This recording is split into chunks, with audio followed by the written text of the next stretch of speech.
Unsay sudan? Pansit kami. Salami. Hi guys, po si Liam.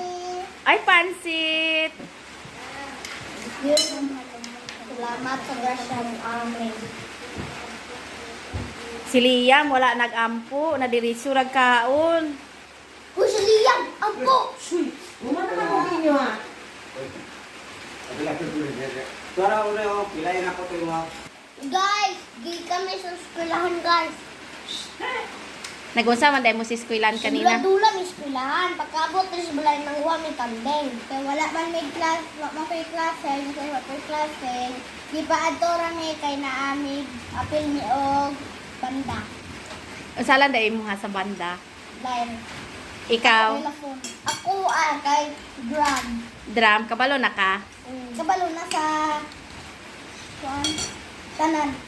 Si Liam, mo sa may imong giapilan sa school, Yam. Sticker. Recess.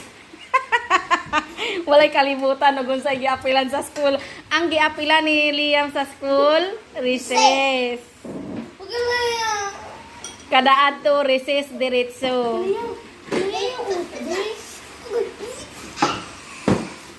Sabaw, dungagan nagsabaw. Na yun.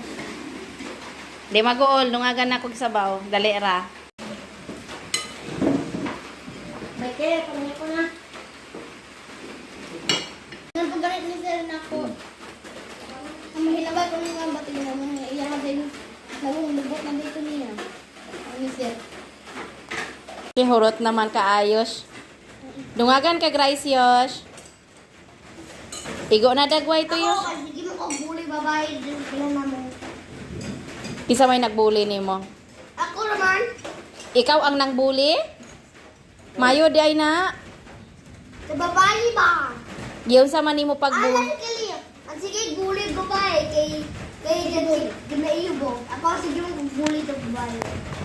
Nakasabot pa kag unsay buli Yosh? Fighting. O, nganong sunlugon man ang babaye? Ma, ano ko classmate ma. Kung mga away babae ma. Uyab bumas mo. Sorry yan. Ba't Hindi mo pinakamak pangulo yun ha. Macho. Yus. Yan guys, birthday ng mama ko bukas. Kaya yan. Magkakatay kami ng pabo. Oh, pabo. Yan!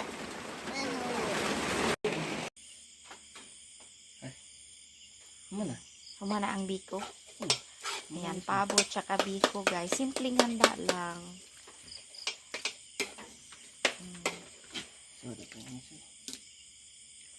Ngit-ngit mangod.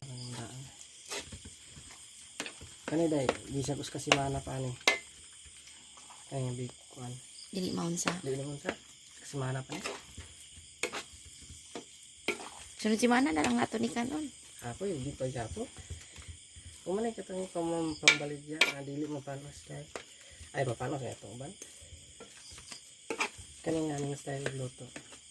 Kini siya papanos niya.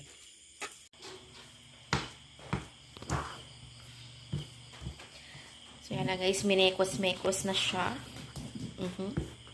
Ito, tapos na siyang minekos-mekos din.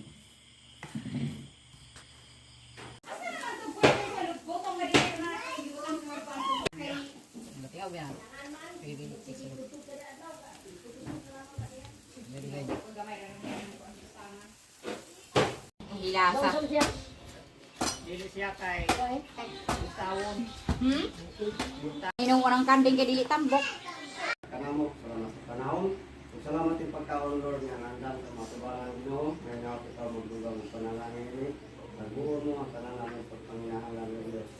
Kaling tanan Ginoo ako kini yampo kanimo lapit na karong adlaw mo ang adlaw nga bulan nga mao ang adlaw nga tawan ni Diyos. Pag Ginoo magpanalangin sa iyang kinabuhi. Kaya ikaw nagdugang pag Ginoo kaya kinabuhi Lord ubang kanang tanan. Ginawa pa Ginoo ay sa kanunay ikaw maghatag kahusay kalinaw ni mga minay. Kaning tanan Dios ako kining giyampo sa kanimo.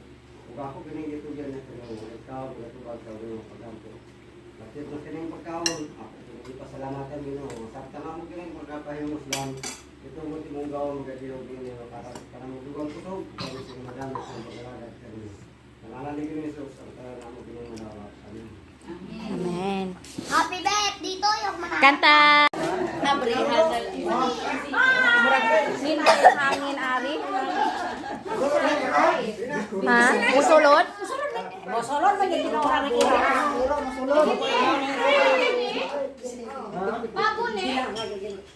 Dele.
Hi guys. So ayan, finally nakaluwas na ako ulit dito sa may sementadong kalsada. So nag-aabang po ako ng series ngayon ng bus papunta ng Dumaguete kasi follow up check up ko po bukas. So sabi ni mama, sasamahan ka kaya ng ate mo or sasamahan kita? Kung hindi pwede ikaw kasi andun yung pamangkin ko na siya rin ang tumitingin kasi yung mama nagtatrabaho. Yung pag may gagawin yung kapatid ko baga pag naghatid ng mga bata sa school o kaya nagbibigay ng pagkain ng mga hayop. So sabi ko, kaya ko naman, kayang-kaya ko guys. Hindi naman ako pag ako yung may nararamdaman. Wala naman akong yung UA na nararamdaman, thank God. Pero sabi lang talaga ng doktor na mag-iingat tayo kasi syempre hindi natin alam yung binat. Ganun lang. Maingat naman ako sa sarili ko pero hindi ako yung kailangan mo talagang alalayan like the whole day. Kahit nung kakalabas ko lang, no. Hindi ko kailangan ng ganun. Ang bait ng aso na to, hinatid niya ako dito. Hindi din siya umaalis talaga guys. Inaantay niya yata makasakay ako ng bus.